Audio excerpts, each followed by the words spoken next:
माँ शारदा को प्रणाम करता हूँ। मनहर जी की स्मृति में इस कार्यक्रम में आप सभी का हार्दिक अभिनंदन करता हूँ। ईश्वर को धन्यवाद करता हूँ कि टीवी आर्टिस्ट सिर्फ 5 ही आई। अभी अगर ज्यादा होती तो न जाने क्या होता। ईश्वर को धन्यवाद करता हूँ कि संजय स्वराज को सिर्फ एक ही कविता याद थी। तो बहुत अच्छे, और वो कविता भी भाई प्रदीप चौबे की थी। इस मंच से आप सुन चुके हैं। एक बार प्रदीप चौबे के सम्मान में तालियां बजाइए ताकि उसकी आत्मा को भी शांति मिले। क्या बात है। डॉक्टर साहब कहाँ आए? नहीं सर, हाँ कॉस्मेटिक सर्जरी कर रहे होंगे।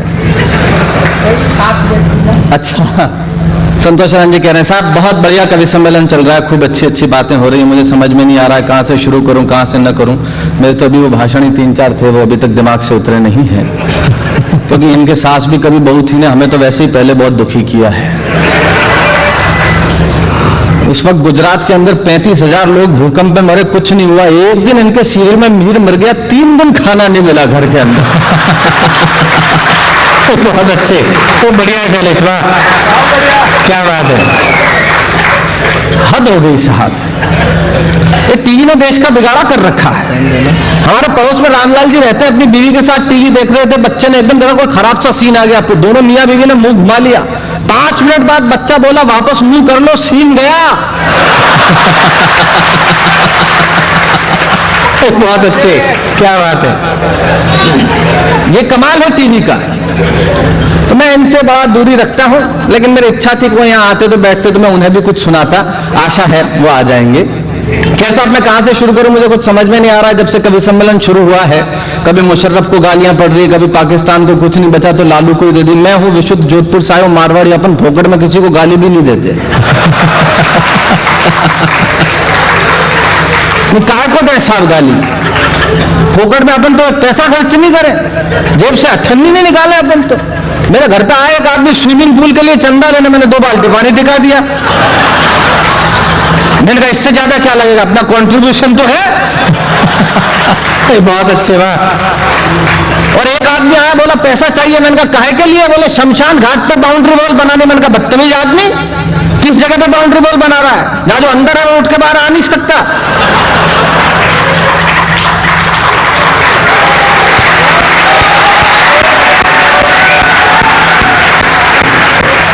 बहुत अच्छे विवाह, मुझसे पैसा लेगा?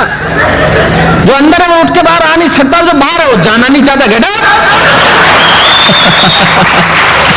बहुत अच्छे, वाह। काहे का पैसा अपन से ले लो, कोई फोकट में 50 पैसे। प्राण जाए, चमड़ी जाए पर दमड़ी न जाए। अपन तो इतने भयानक मारवाड़ी है। वो अमिताभ बच्चन श्याम जी को क्या मिला? मेरे से मिले एक बार, मैं बताता हूं तेरे को। सारे देश से पूछा 1 करोड़ मिल जाओगे तो क्या करेगा? किसी मिल मारवाड़ी से। और एक दिन मिला, पूछ भी लिया 1 करोड़ मिल जाओगे तो क्या करेगा? मैं गिनूंगा सबसे पहले।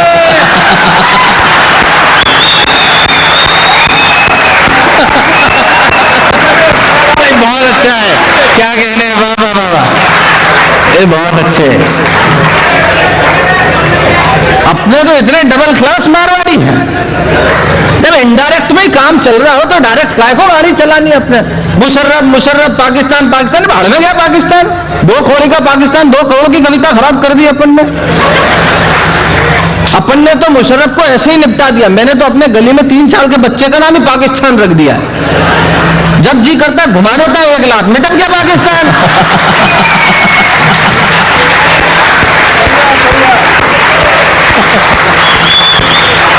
बहुत अच्छे शैलेश, क्या बात है। अब आपको अफसोस हो रहा होगा कि मैं पिछले साल क्यों नहीं आ पाया। ये होता है सर। अब मुशर्रफ को निपटाने के लिए क्या गाली देने की जरूरत है? मैंने तो सपने में निपटा दिया। मारवाड़ी आदमी को सपने में भी नहीं छोड़ता। मैं और मुशर्रफ मिल गए साहब। आइए आप विराजिए पुष्पा जी। बाकी आर्टिस्ट हैं या अंतर्ध्यान हो चुकी हैं? मुझे उनकी बड़ी चिंता है, रहनी भी चाहिए है साहब। और मैं तो खुद जाके बुला नहीं सकता, नहीं तो यहां खड़ा होता।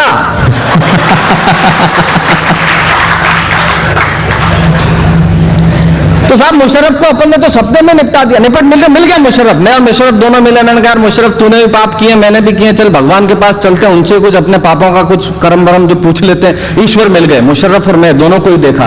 बोले तुम दोनों पापी हो। अरे मैंने कहा साहब इसको कहो, मुझे क्यों कह रहे हो? बोले तूने भी कविता सुना के लोगों के प्राण लिए हैं, और मुशर्रफ तूने भी बहुत पाप किए, इसलिए दोनों को मैं एक श्राप देता हूं। अरे मैंने कहा साहब मार डाला, श्राप व्राप मत दो। पर ईश्वर ने कहा तुमने अच्छे काम भी किए मुशर्रफ, तो हिंदुस्तान की धरती पर पैदा हुआ इसलिए तुझे एक वरदान भी है, और तूने भी अच्छी अच्छी कविताएं सुना इसलिए तुझे भी एक वरदान है, एक श्राप और एक वरदान। बोलो पहले क्या चाहिए? मैंने कहा साहब मुझे भले पहले वाला कुछ नहीं चाहिए, सबसे पहले तो उसको निपटा हुआ, मेरे को बाद में। तो मुशर्रफ को उन्होंने कहा हाँ भी तुम्हारे को श्राप ये है कि तूने बहुत लोगों की जान ली है, तेरे पीठ पे 140 कोड़े पड़ेंगे। मुशर्रफ ने कहा मार डाला साहब, वरदान मुझे इतना सा दे दो कि मेरे पीठ पे एक तकिया बांध दो। अब आई मेरी बारी, अपन मारवाड़ी। मुझे बोला साहब, मैंने कहा साहब सबसे पहले तो श्राप की क्वांटिटी दुगनी करो, मुझे 280 कोड़े मारो, और वरदान अपने को यह चाहिए कि मुशर्रफ को पीठ पे बांध दो।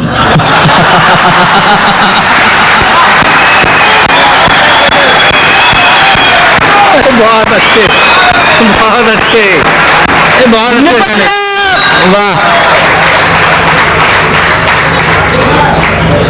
जब इनडायरेक्ट में निपट रहा हो तो अपन डायरेक्ट गेयर क्यों डालें? समझ में नहीं आता। गालियां दिए जा रहे साहब, इसको गाली उसको गाली। यार अपने को गाय को गाली देना अपने संस्कारों में ही नहीं है ही नहीं। हमारे मारवाड़ियों के संस्कार में तो गाली छोड़ के साहब किसी से बदतमीजी से बात नहीं करते हम तो। एक मेरे मोहल्ले में एक साड़ी वाले की दुकान, एक आदमी आया, वो घाटी मारवाड़ी साड़ी बेचने वाला। एक आदमी आया, उसकी शक्ल देखते बोला भाई साहब भाभी जी के लिए साड़ी चाहिए या कोई ढंग की दिखाऊं?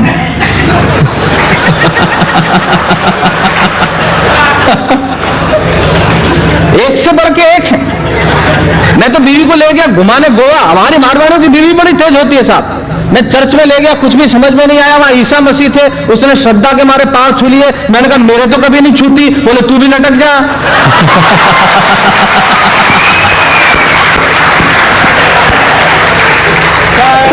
बहुत अच्छे पैदा हो गया हास्य। अब वो शब्दों से हास्य पैदा हो गया साहब। अंग्रेजी में वहां से एक फादर निकल रहे थे, मैंने वैसे ही पूछ लिया। मैंने कहा father what is your hobby?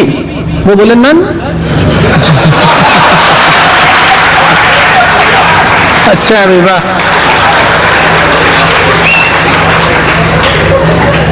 ये हास्य तो इस चीज से पैदा हो जाता है, और कुछ नहीं मिला। तो आप अगर मुझसे ये उम्मीद कर रहे हो कि मैं ऐसे तोड़ फोड़ वाली कविता करूंगा तो अपन नहीं कर सकते।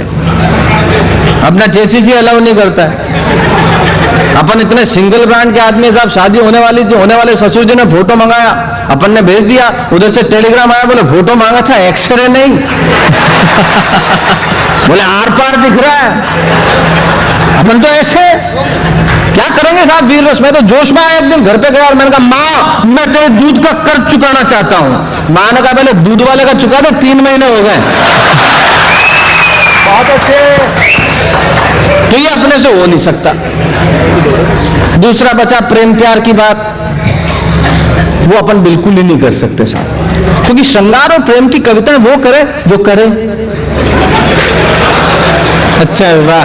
अच्छा चलो अपन तो कर भी लें, सामने वाला ही नहीं करे तो रनवे ट्रैफिक कब तक चलाना? क्योंकि आजकल मोहब्बत तो ऐसे हुई है जैसे भिगोया धोया और हो गया। इंस्टेंट प्यार। हमारे एक कवि ने बहुत अच्छी बात कही साहब। उसने कहा कि वो आते रहे मिलते रहे, हम इसी को प्यार समझ बैठे। एक दिन नहीं आया अपन रविवार समझ बैठे। बोले हॉलीडे है आज। ये प्यार। अब क्या करोगे? क्या हमारे मोहल्ले में एक छोरे को हुआ तो पास में उसने छोरी को कहा कि मैं तेरी जुल्फों के साथ खेलना चाहता हूं। लड़की ने भीख उतार दी, बोले सुबह वापस दे देना।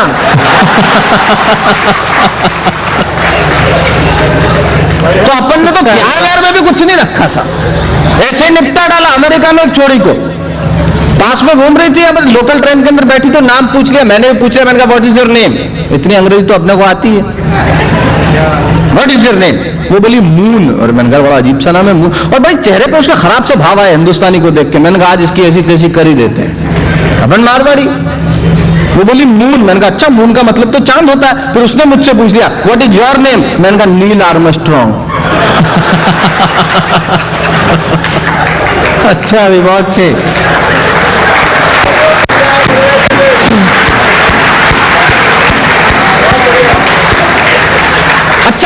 कुछ नहीं बचा तो लालू को गाली दे दी, बोले 10 बच्चे। अरे 10 बच्चे तो क्या बात, हम मारवाड़ी लोग, हम तो सॉल्यूशन जेब में रख के घूमते हैं।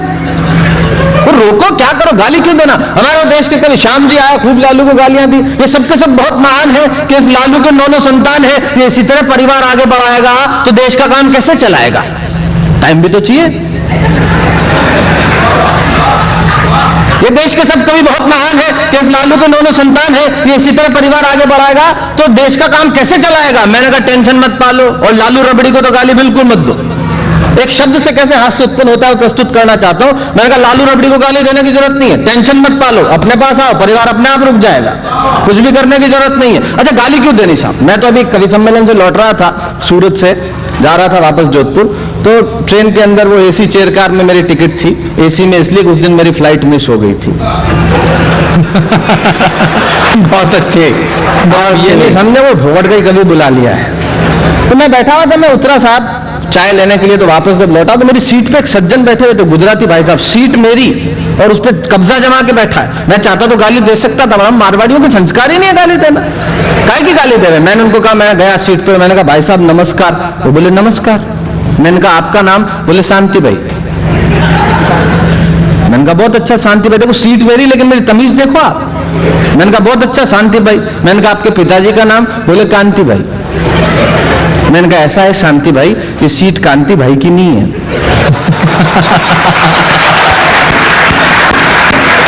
बहुत अच्छे सलीके से, बहुत अच्छे शैलेश भाई, क्या बात है, बहुत अच्छे सलीका है। ये इनडायरेक्ट तरीका, अपन तो ये गाली भी नहीं देते कि सीट तेरे बाप की नहीं है, तो लालू को गाली दे रहे 9 बच्चे और 10 बच्चे, अपना क्या लिया यार, उसको रोको अगर बात है तो। मैंने कहा सब कभी बहुत महान है कि लालू के 9 संतान है, ये इसी तरह परिवार आगे बढ़ाएगा तो देश का काम कैसे चलाएगा। मैंने कहा टेंशन मत पालो, अपने पास आओ, अपन मारवाड़ी अभी सॉल्यूशन निकालते हैं। लालू रबड़ी को गाली देने की जरूरत नहीं है। हाँ, शब्द से हाथ से देखिए, लालू रबड़ी को गाली मत दो, लालू को लाओ और एक डॉक्टर के पास ले जाओ। अच्छा तरीका वो नहीं है जो आप समझ रहे हैं। इतने डायरेक्ट तरीके बता दे तो धनलाल जी अपन काहे के मारवाड़ी, हो ही नहीं सकते। मैंने कहा इसको लालू रबड़ी को गाली देने की जरूरत नहीं, लालू को लाओ और एक डॉक्टर के पास ले जाओ, परिवार अपने आप रुक जाएगा, कुछ भी करने की जरूरत नहीं है। लालू को डॉक्टर सिर्फ इतना सा समझाएगा कि लालू तुझे डायबिटीज है, कल से मिठाई को हाथ नहीं लगाएगा।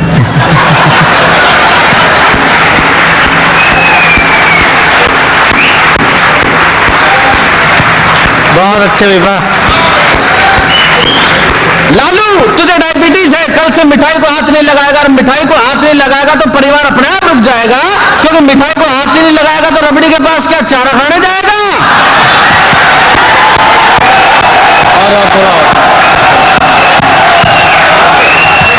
देखो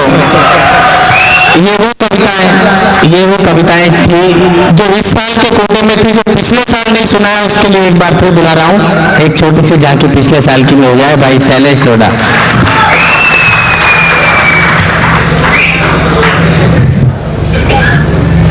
आइए आइए।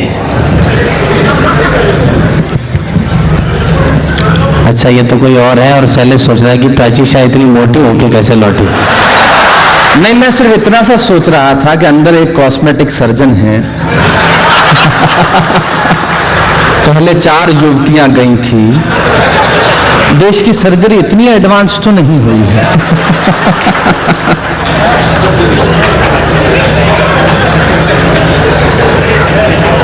वैसे डॉक्टर साहब है कहां? एक बार आप घोषणा कर दें काबरा साहब, अगर वो आ जाए तो। मैं घोषणा तो कर दूंगा, लेकिन मेरे अनुभव है कि पुरस्कार लेने के बाद कोई रुकता नहीं है।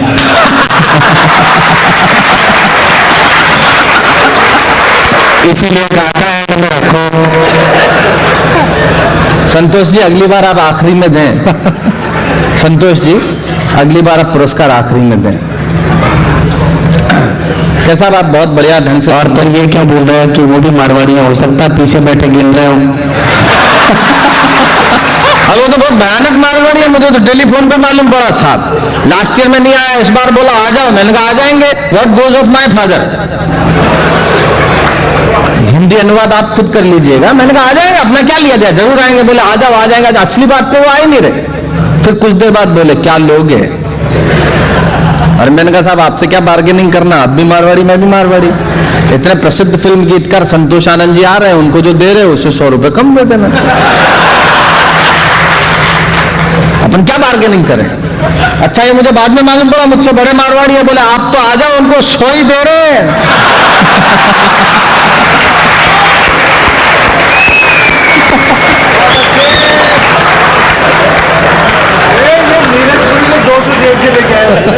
अच्छा संपत पीछे से बता रहा कुछ तो ऐसे भी है जो 200 दे के आए हैं। मैं भाई नीरज पुरी को प्रणाम करता हूं, क्योंकि आज मुझे मंच पे 2 ही चीजें मोटी नजर आई, एक नीरज पुरी, दूसरा पूजा आंटी का सैंडल। वो खड़ी थी यहां। कैसा मैं कविता सुनाना चाहता हूं, आपने बहुत स्वागत है। एक मन की कविता सुनाता हूं। मैं पंडित जी को विशेष प्रणाम करता हूं। ये क्या कम कृपा है कि वो अभी तक जीवित हैं। अर्ध चेतना अवस्था को प्राप्त हैं, खास प्रणाम करता हूं, स्वागत है। एक कविता सुनाता हूं, हास्य की कविता नहीं है लेकिन मन की कविता इसलिए सुनाता हूं। मैंने जिंदगी में शायद इससे अच्छा कुछ भी नहीं लिखा जो कविता मैं आपको सुनाने जा रहा हूं। एक ऐसा शब्द होता है जिसकी जीवन में बहुत महत्ता होती है, लेकिन उसकी महत्ता तब पता चलती है जब वो जीवन में नहीं रहती। उसे हम कहते हैं मां। मैं वो कविता सुनाना चाहता हूं कि जब माएं हमारे पास होती है तब शायद उनके होने का हमें एहसास नहीं होता, लेकिन जब नहीं होती है तो वो नहीं होने का एहसास कहीं ना कहीं बहुत कचोटता है। उस पर एक कविता कहता हूं। उस कविता की भूमिका में मुझे हमारे कलकत्ता में बहुत मशहूर शायर हैं साहब मुनव्वर राणा साहब, उनका एक शेर याद आता है। कहते हैं कि किसी के हिस्से में मकान आया, किसी के हिस्से में मकान आया, किसी के हिस्से में दुकान आई, मैं सबसे छोटा था, मेरे हिस्से में मां आई। क्या बात, तब एक कविता कहना चाहता हूं। स्वागत, क्या बात। जिस तरह आपने मेरे हास्य को भरपूर आनंद लिया, एक कविता कहना चाहता हूं। स्वागत। जब माएँ नहीं होती तब क्या होता है, एक कविता सुन ले। जहां जहां जिनकी माएँ उनके पास है वो दुनिया के सबसे भाग्यशाली लोग हैं। जिनकी माएँ उनके पास नहीं है वो समझ ले कि उनके हृदय के तारों को ये कविता का स्पंदित करती है, स्पंदनों को छूती है, कहीं ना कहीं दिमाग से होकर निकलती है और एक ताजा हवा के झोंके की तरह आपके पास से गुजरती है। तो भरपूर आशीर्वाद दीजिएगा। कविता शुरू करता कि कल मंच का आशीर्वाद स्वागत कि कल जब सुबह उठकर ऑफिस जा रहा था अचानक लगा कि कोई रोक लेगा मुझे। जब कोई नहीं होता तब कैसे रोकता हूं, तब कहना 2-3 मिनट का मौन रखिएगा और सुनिए इस कविता को। और जहां आपको लगे कि मन की बात है मुखर होकर मेरा आशीर्वाद दीजिएगा। कल जब सुबह उठकर ऑफिस जा रहा था अचानक लगा कि कोई रोक लेगा मुझे और कहेगा खड़ा खड़ा दूध मत पी, हजम नहीं होगा। और कोई कहेगा खड़ा खड़ा दूध मत पी, हजम नहीं होगा, 2 घड़ी सांस ले ले। अरे इतनी सर्दी और कोट भूल गया, इसे भी अपने पास ले ले। इतनी सर्दी और कोट भूल गया, इसे भी अपने पास ले ले। मन में सोचा मां रसोई से बोली होंगी, जिसके हाथों में सना आटा होगा। अगली पंक्ति का दर्द देखें आप, जब कोई नहीं होता तब क्या होता। मन में सोचा मां रसोई से बोली होंगी, जिसके हाथों में सना आटा होगा। घूम के देखा तो क्या मालूम था कि वहां सिर्फ सन्नाटा होगा। मन में सोचा कि मां रसोई से बोली होंगी, जिसके हाथों में सना आटा होगा। घूम के देखा तो क्या मालूम था कि वहां सिर्फ सन्नाटा होगा। अब हवाएं ही तो बात करती है मुझसे, जब कोई नहीं होता था। ये बताता हूं दोस्तों, पिछले 4-5 महीने पहले शिकागो में जब एक कविता पढ़ रहा था, कुछ लोग आए और उनकी माएँ उनके पास नहीं थी, लेकिन उस दिन वो मेरे ख्याल से बरसों बाद रोए होंगे क्योंकि उन्हें लगा कि कहीं ना कहीं हमने मां को याद किया। तब मैं कहता हूं अब हवाएं ही तो बात करती है मुझसे। जब कोई नहीं होता तो आसमान अंतरिक्ष बात करता है, तब कहता हूं अब हवाएं ही तो बात करती है मुझसे। लगता है जब जाऊंगा किसी खास काम से तो कोई कहेगा दही शक्कर खा ले बेटा, अच्छा शगुन होता है। कोई कहेगा गुड़ खा ले बेटा, अच्छा शगुन होता है। पर मन इसी बात के लिए तो रोता है कि सब कुछ है मां, सब कुछ। जिस आजादी के लिए तुझसे मैं सारी उम्र लड़ता रहा। जब माएँ टोकती हैं हम आजाद होना चाहते हैं, उसे एक एहसास पे बात कहता हूं कि जिस आजादी के लिए मैं सारी उम्र तुझसे लड़ता रहा, वो सारी आजादी मेरे पास है, फिर भी न जाने क्यों दिल की हर धड़कन उदास है। मैं रोज कहता था कि मैं वही करूंगा जो मेरे जी में आएगा। आज मैं वही करता हूं जो मेरे जी में आता है। अगली 2 पंक्तियों का दर्द सौंपता हूं कि आज मैं वही करता हूं जो मेरे जी में आता है। मुझे दुख ये नहीं कि मैं जो चाहूं कर लूं, मुझे कोई रोकने वाला नहीं है। गम है तो इतना सा कि देर से उठूं ना तो कोई टोकने वाला नहीं है। गम है तो इतना सा कि देर से उठूं ना तो कोई टोकने वाला नहीं है। रात को देर से लौटूं तो कौन नाराज होगा भला? कौन कहेगा कि अरे बार बार अब कहां चला?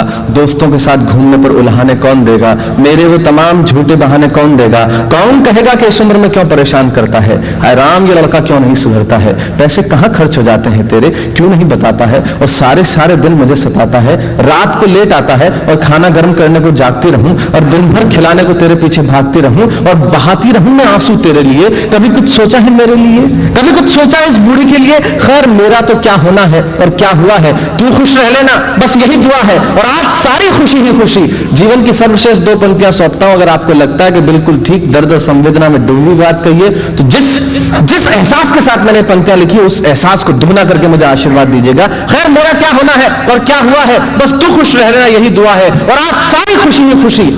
गम ये नहीं कि कोई ये सब खुशियां बांटने वाला होता, पर कोई तो होता जो गलतियों पे डांटने वाला होता।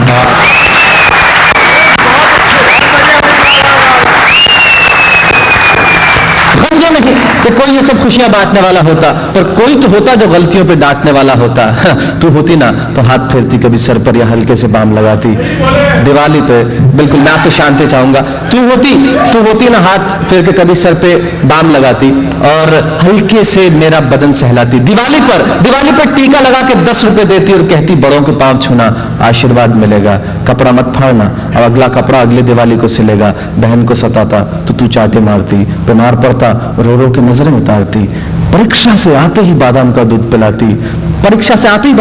पिलाती, पढ़ते हुए मुझे खूब खाना खिलाती, पापा की डांट का डर दिखाती, फिर पापा की डांट से तू ही बचाती। इसे नौकरी मिल जाए, इसका काम चल जाए, दुआओं में हाथ उठाती। और काम के लिए बाहर चला जाएगा, ये सुन के चुपके चुपके कोने में आंसू बहाती। सब कुछ है माँ, सब कुछ। आज तरक्की की हर रेखा तेरे बेटों को छू के जाती है, पर हम सबको तेरी बहुत याद आती है।